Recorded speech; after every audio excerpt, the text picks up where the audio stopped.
Yes, starting out a little bit late this week because of some technical difficulties. We are the Sports On Broadcast Show brought to you by SE Radio and Sporting Edge. This is episode 39. Joe, how's it going this week? More technical difficulties, story of our lives. Just got to fight through them, right? Yeah, that's all right. All right, well, let's kick off this show. We are going to, well, first off, everyone can reach us by commenting on our live feed. You can also tweet us at Sporting Edge 1. And, of course, you can text or call us at 267. Oh, I forgot the number. 267-404-MYSE. All right, The there number you is right go. on the screen. See the I screen. know, 6 episodes in and I can't remember the number because nobody calls. Call us, people.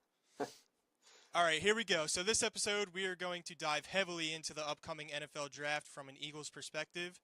It's now only 8 days away, and we will also rank what position is most needed, and then we're going to look at the players who could fill those positions for the Philadelphia Eagles. But first, I did some homework, and let me give you the last 10 selections made with the 14th pick in the NFL draft. I thought this was really interesting. There's some studs still left in the NFL. So let me read down this list for you, Joe, and get your reaction.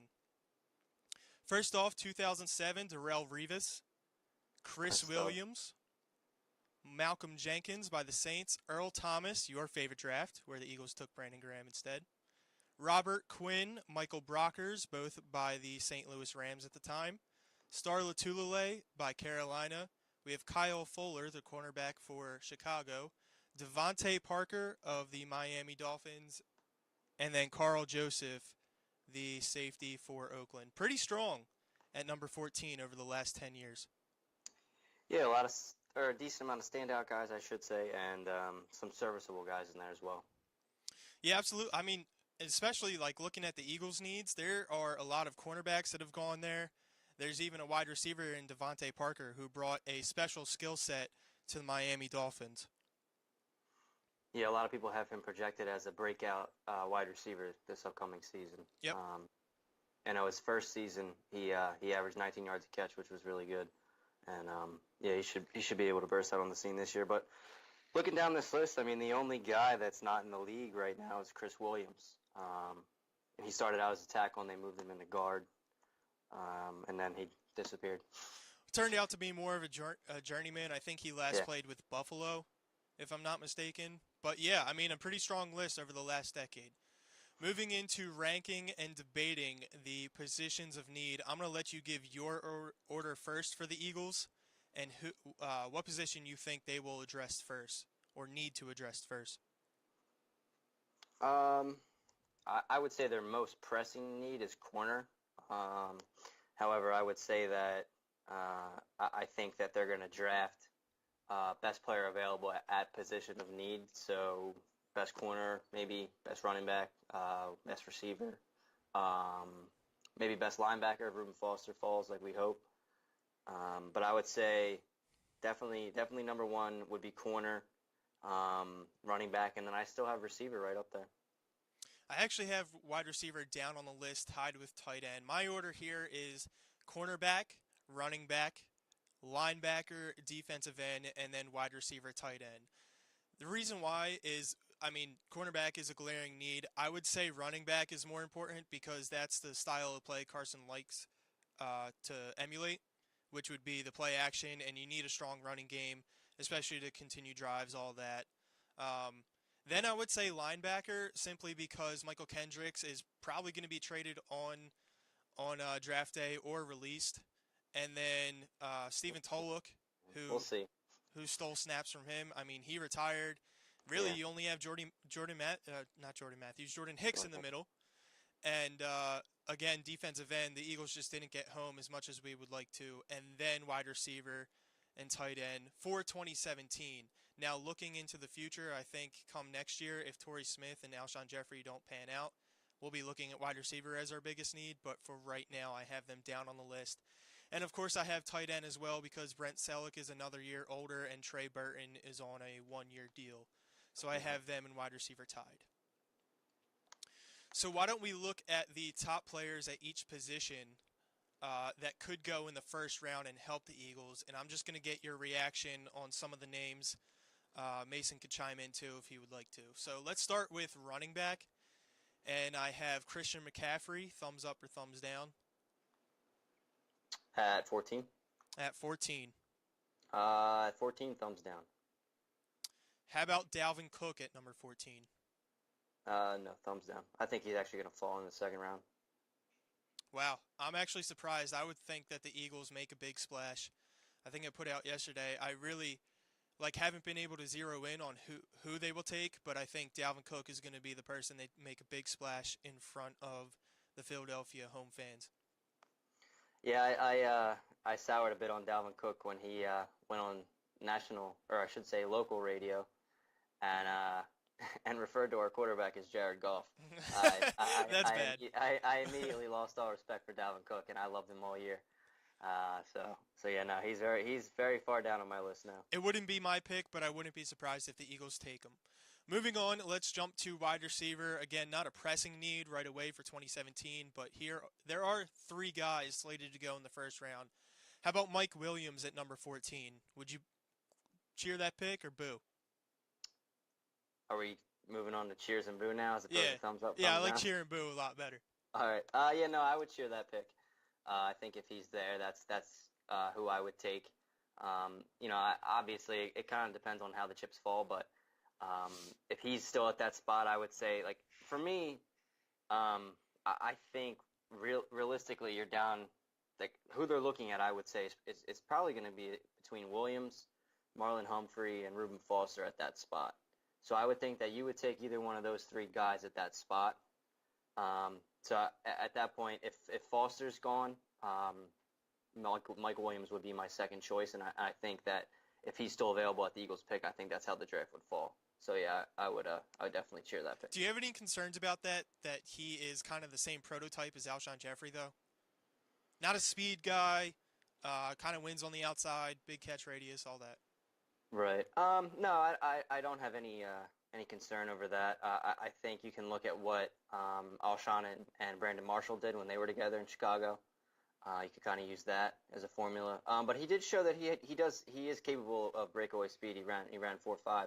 So I mean, we haven't seen that really, as a big part of his game. But I think, dude, when you can basically throw an alley-oop up to 2 receivers downfield, I mean, that's a in the red zone where the Eagles struggle. Right. All right, 2 coming at you. We have John Ross and Corey Davis to round out kind of the wide receivers to go in the first round. Yeah, I mean, like I said, it depends on how it falls, but I would say, originally I had Corey Davis ahead of Mike Williams. I mean, you could still argue that. I know a lot of guys do. When you look at the tape and you see, they'll argue that he's more of a complete player. But for me, I would say it definitely hurt his stock, and just for me, getting hurt and not being able to do much, at the combine and anything like that, and not being able to participate.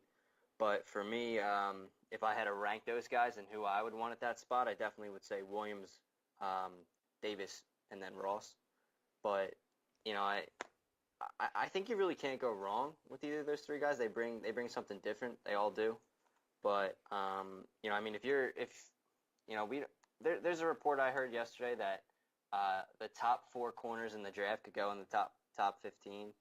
I think there's no chance that happens. Yeah, so it's like everything. It's that time. It's the week before the draft. You're gonna hear all these ridiculous rumors and all this talk. So teams can't get really a beat on each other. But if either of those guys is available at 14 and they take them, I'm not gonna be upset about it. I'll say that.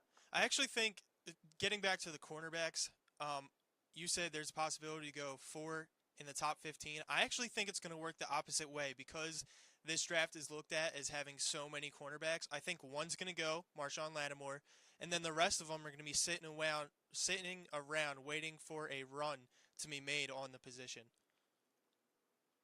Yeah, I mean, fair enough. I mean, it's tough because there's so much talent in the top 20 picks of this draft, I would say, that you really can't predict it right now. I mean, you have teams linked to certain guys, and have had multiple visits with certain guys, but I mean, you could be right in that that aspect, thinking that they'll fall. But I think when it comes to talent, I think that think about this. You could possibly see 3 tight ends go in the first round this year. Yep. That doesn't happen very often. The draft's very deep at corner, very deep at tight end. Um, Talent, at least the top 4 receivers are at least round 1 worthy. So I mean, we'll see how it falls, but they're in a good spot at 14. I would say I wouldn't be surprised if they traded back if the guy they really wanted isn't there. I know today I saw that they could potentially trade back with the Texans, who would want to move up to draft a quarterback. But Mike on even Facebook then, actually just brought that up. He thinks Houston will trade up for a quarterback. oh, okay. I mean that's a possibility. I don't know how I feel about trading back to 25. That's But too I mean, far for me. I would rather just stay at 14 and take the BPA, best player available, instead of trying to, accumulate picks in maybe the second or third round. I think they just need to take an impact player who will make an impact day one.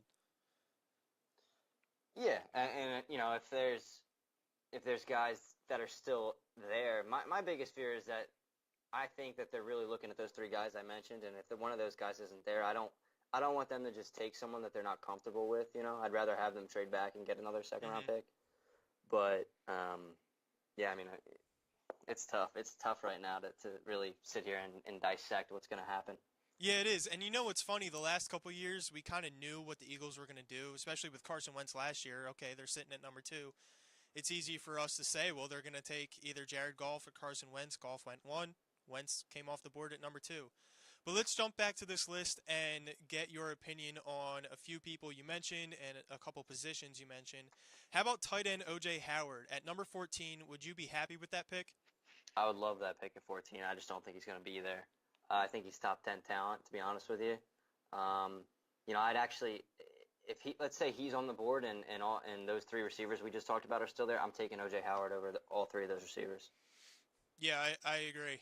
All right, let's jump to cornerback. How about my guy that I really like, Gary and Conley?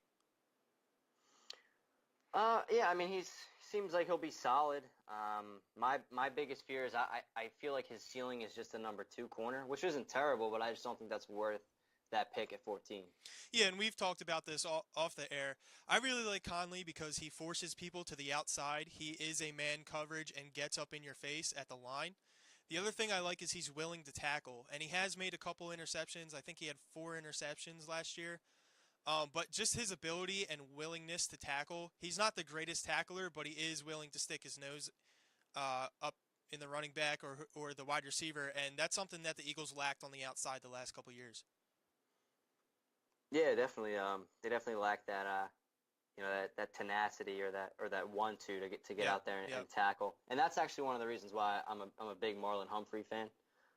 He's another corner like that really likes to get involved. I would say that he's probably the best run stuff corner in this draft, if you could say that about a corner. Um, yeah, I mean, my only concern with Humphrey is he seems to get beat on the deep ball. If he fixes his footing as far as the deep ball goes, I think he's going to be a special player, and that's why I would go Humphrey over Conley if they're lucky enough to have that scenario.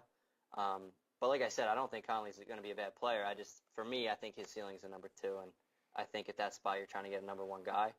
And I think you'd be able to improve your team better at that selection as well, rather than taking a guy like him. Yep. Fair enough. Let's look at one more cornerback, Tre'Davius White, who could be on the board, and then we'll jump to edge rushers and linebackers. Yeah, I mean Tre'Davious White, he's a nice cover corner.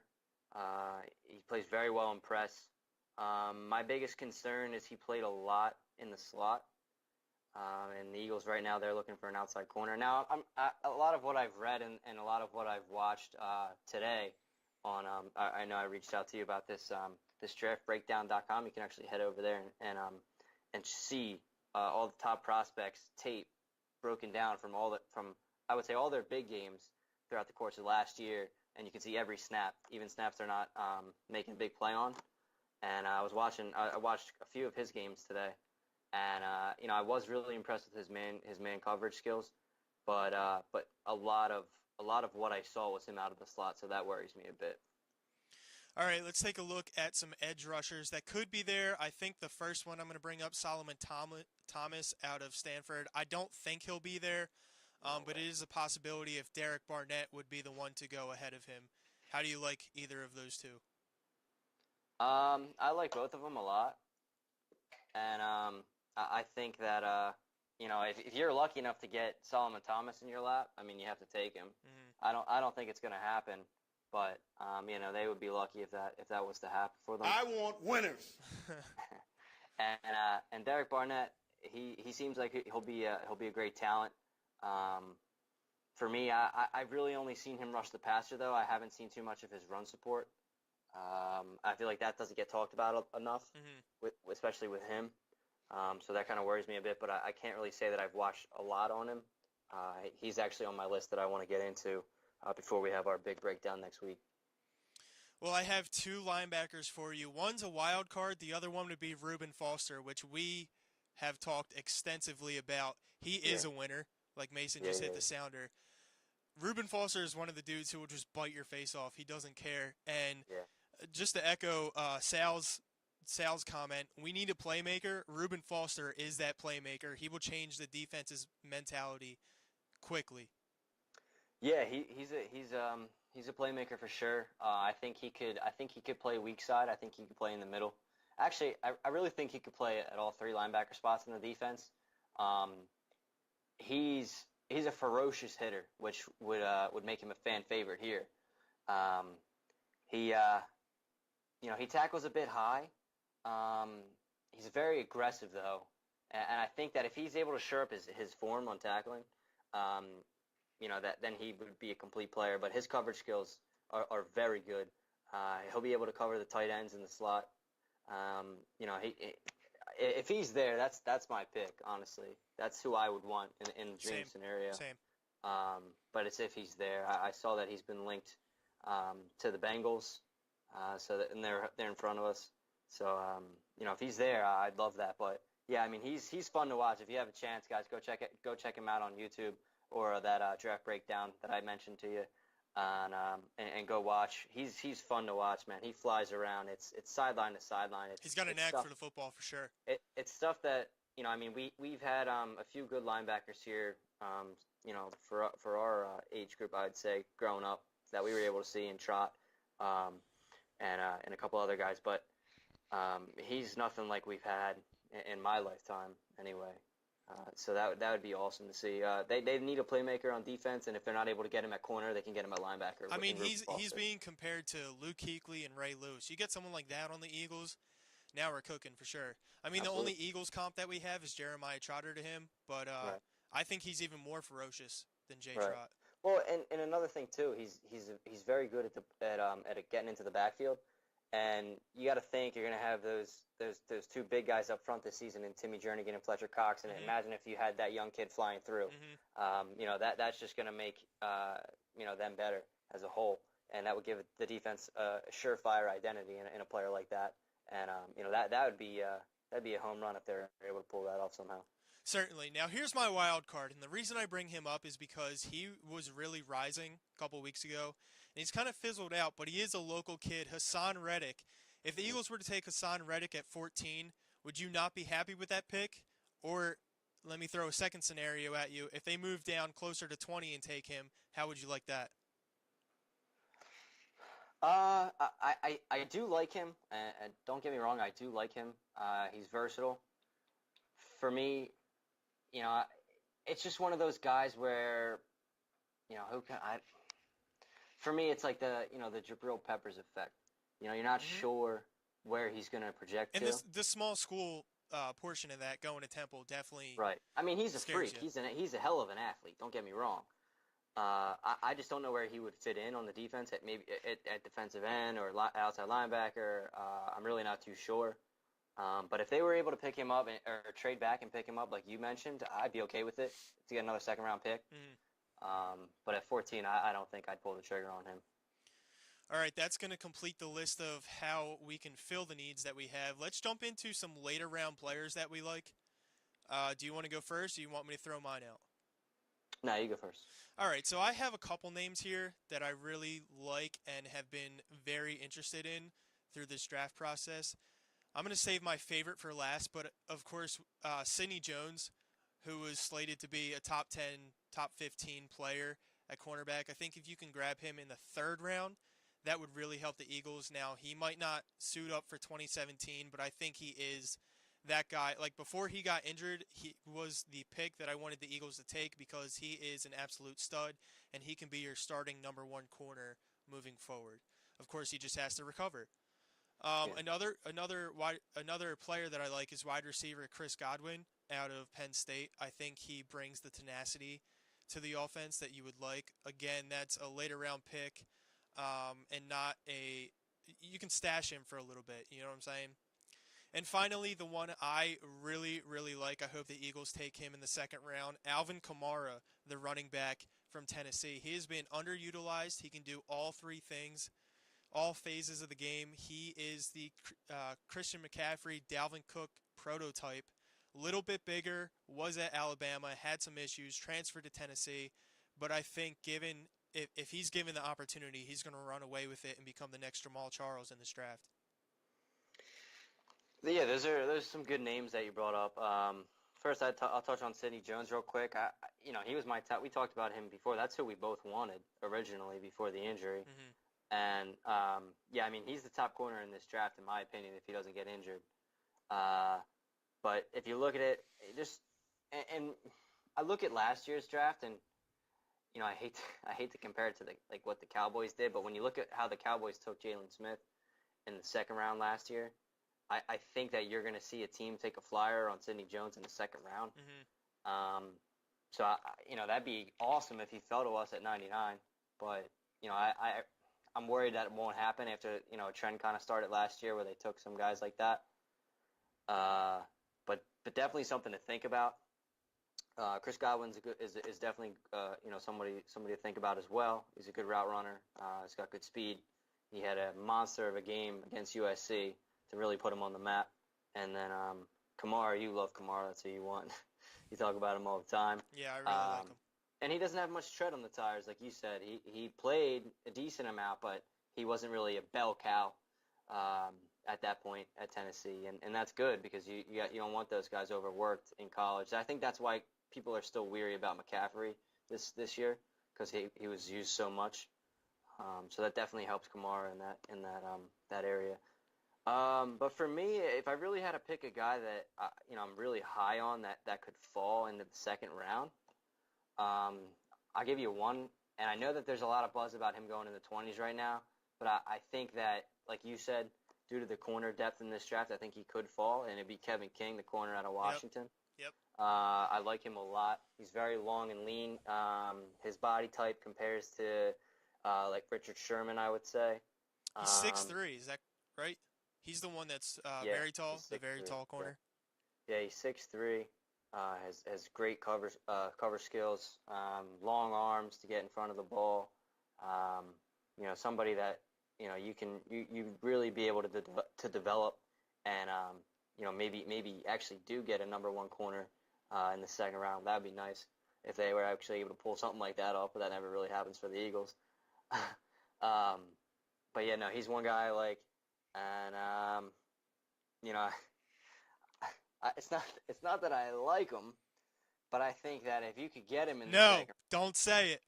I think that if you could get him in the second round, and you get a guy that you're comfortable with in the first round, and Joe Mixon's still sitting on your board in the second round, you have to pull the trigger on Joe Mixon. Where's that boo button, Mason? Find it. You have to pull the trigger on Joe Mixon. My moral compass.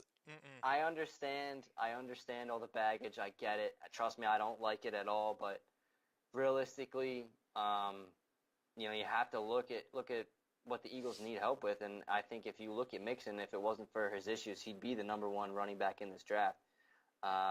He would be rated higher than Fournette. He's a three-down running back. He's built like Le'Veon Bell, plays like Le'Veon Bell. So I mean that for me, if you were able to get that. How about Tyler? Well, he's not in prison. He's so soft. Another Did you guy. see that? What Tyler said? You say, well, he's not in prison, so there's a start. Oh, jeez.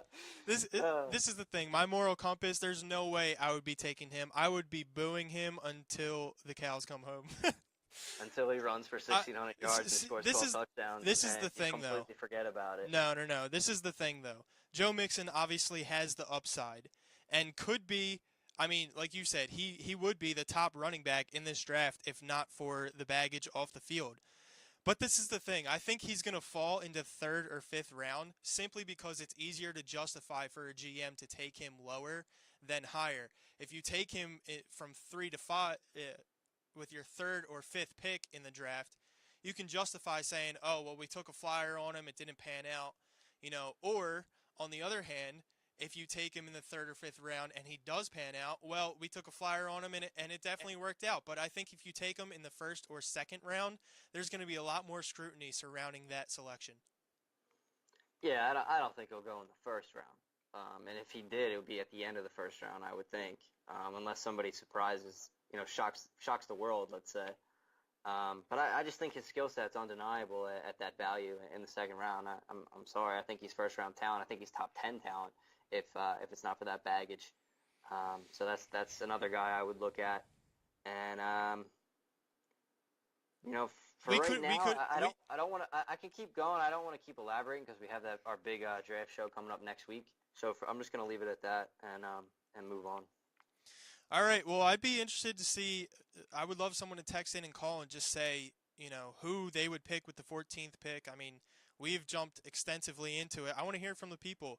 But moving on, we are not going to take a break, and we are going to move into who the fans' favorite athlete in Philadelphia is right now. I put a Twitter poll up a couple days ago. We got 45 votes on it, and these are the results, and I want to know if this is shocking to you. So the first one would be the options were Dario Saric, Joel Embiid, Carson Wentz, or other. Dario Saric got no votes out of 45 people who voted. Wow, that shows you our audience, I guess, huh? Yeah, I know. All right, so leading other was 11%, and that could be, again, anyone. But Joel Embiid came in second with 41, and Carson Wentz with 48%. Joe, who would be your favorite athlete? That's tough, honestly. I mean, don't get me wrong. I have a giant man crush on Carson Wentz. Don't get me wrong. I'm excited to see his development, but I would say right now, I don't think I have one right now, to be completely honest. I don't want to lie about it. So, right now it's tough. I would say maybe by default it has to be Carson right now, but you can't go to I enjoy watching the Phillies like we've talked about before, and I'm not going out to buy a Phillies jersey anytime soon.